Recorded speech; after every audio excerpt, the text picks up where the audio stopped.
জনাব ফিয়াদ হাকিমের বড় জামাই ইয়াসির হায়দার, তাকে আমরা এখনই জয়েন করাবো তৃণমূল পার্টির পতাকা হাতে তুলে দেবো।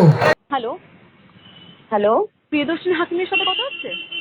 হ্যাঁ প্রিয়দর্শিনী হাকিম বলছি, বলুন। নমস্কার দিদি, আমি বাংলাহান থেকে রিয়া বলছিলাম। হ্যাঁ বলো। হ্যাঁ দিদি, আপনার প্রাক্তন স্বামী তিনি হুমায়ুন কবিরের যে নতুন দল রয়েছে সংখ্যালঘুদেরকে নিয়ে যে তৈরি দল, সেখানে তিনি কিছুক্ষণ আগেই যোগদান করেছেন। একটা জল্পনা উঠছে যে 26-এর ভোটের আগে আপনি নতুন মুখ হিসেবে তৃণমূলের তরফ থেকে ভোটে লড়তে পারেন। সেখানে দাঁড়িয়ে প্রাক্তন স্বামী তিনি কংগ্রেস থেকে নতুন দলে এলেন তিনি হুমায়ুন কবিরের নতুন দলে। কি বলবেন আপনি এই বিষয়ে? আমি এই খবরটা তোমার কাছ থেকেই পাচ্ছি প্রথমে, আমি জানতাম না, আমি এক্ষুনি তোমার কাছেই শুনলাম। আর যেহেতু আমার ওনার সাথে তো আর মানে তেমন ভাবে রেগুলার কন্ট্যাক্ট নেই, শুধু আমার মেয়ের সাথে উনি যখন দেখা করেন 10-15 দিনে একবার করে তখন কথা হয়। হ্যাঁ, কিন্তু মানে বাচ্চাকে রিলেটেড তো ওনার রাজনৈতিক কি মত কি মানে বিমত, মানে উনি তৃণমূলে ছিলেন, তারপরে উনি কংগ্রেসে জয়েন করলেন, তারপরে এখন হুমায়ুন কবিরের নিজেরও মানে যে এখন একটা আইডিওলজি নিয়ে একটা লড়াই হয় রাজনীতিতে মানুষের জন্য, সেটা না করে নিজের ব্যক্তিগত কতটা আমি জিনিস পেতে পারবো, ব্যক্তিগত স্বার্থপরতার জন্য যারা রাজনীতি করে এরকম রাজনীতিকে আমি মানি না, আর আমার মনে হয় মানুষও সেটাকে সমর্থন করবে না। সুতরাং যেখানে মানে উনি একদিকে হুমায়ুন কবির মুসলমানদের মুখ হতে চাইছে, অন্যদিকে উনি এটাও বলছেন যে নীতিশ কুমার যেমন অনেক ভোট পেয়েছে বিজেপিকে সাপোর্ট করে দিয়েছে, তেমনি আমি যদি 100 বেশি পাই, এটা আমার একদমই ভরসা মানে বাংলার মানুষ একটা সিটও ওনাকে দেবেন না। কিন্তু অ্যাট দ্য সেম টাইম মানে আমি ব্যক্তিগতভাবে কিছু বলতে পারবো না ওনার ব্যাপারে, কারণ উনি আর আমার সাথে থাকেন না, আমার ওনার বিবাহ বিচ্ছেদ হয়ে গেছে অনেক বছর আগে। তো মানে কিন্তু রাজনৈতিক ভাবে আমি হুমায়ুন কবিরের দলটাকে একদমই সমর্থন করি না, আর আমার মনে হয় এটা একটা আইডিওলজি ছাড়া একটা ব্যক্তিগত যারাই এটা এই দলটা করছে ব্যক্তিগত ইন্টারেস্ট নিয়ে করছে, কোনো মানে রাজনৈতিক মানুষের জন্য কিছু করছে না। দিদি এখন মানুষ SIR এ এত ভুক্তভোগী হচ্ছে, লাইনে লাইনে হাজারে হাজারে লোকে দাঁড়িয়ে আছে। আমি আজকেও প্রচুর মানে পোর্ট আর আমাদের ভবানীপুরের হিয়ারিং গুলোতে গেছি, হাজারে হাজারে মানুষ দাঁড়িয়ে আছে, তাদের অসুবিধা হচ্ছে। এই সময় গিয়ে মানুষকে আমি হুমায়ুন কবিরের কোনো পার্টির কাউকেই দেখিনি মানুষের পাশে গিয়ে দাঁড়িয়ে তাদেরকে তাদের ডকুমেন্টে হেল্প করছে, অশিক্ষিত মানুষকে, গরিব মানুষকে, যাদের ওদের একটুখানি সুবিধার জন্য কাউকে আমি সাহায্য করতে দেখিনি।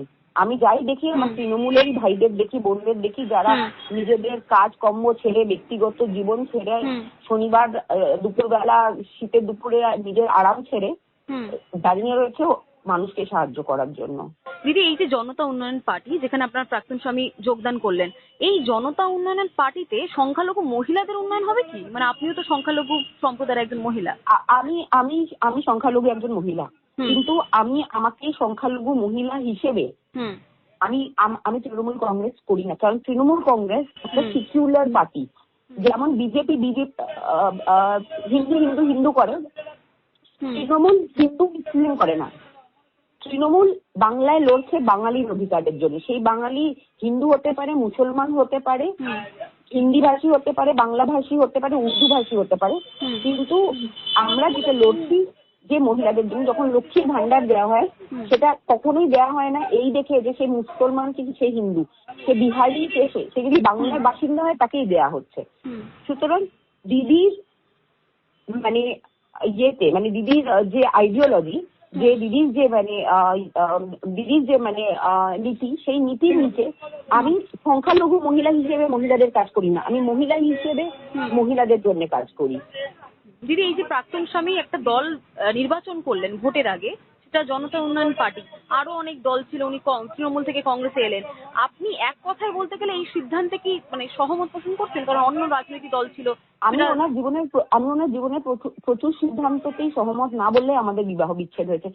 আনন্দ করে তো কেউ বিবাহ বিচ্ছেদ করে না বিয়ের 8-9 বছর পরে, মানে বিয়ে করে মানুষ 9 বছর ধরে একটা সংসার করে, তারপরে যদি তার বিবাহ বিচ্ছেদ হয়, এ তো 6 মাস ঘুরে ছেড়ে দিয়েছি তা না, আমি ওনাকে 9 বছর ধরে ওনার সাথে সংসার করবার চেষ্টা করেছি। সুতরাং মানে অনেক কিছুতেই সহমত না, ওনার রাজনৈতিক ইয়েটাও শুধু না, অনেক কিছুতেই সহমত না বলে তাই জন্যই বিবাহ বিচ্ছেদ হয়েছে, যেটা খুব দুঃখজনক।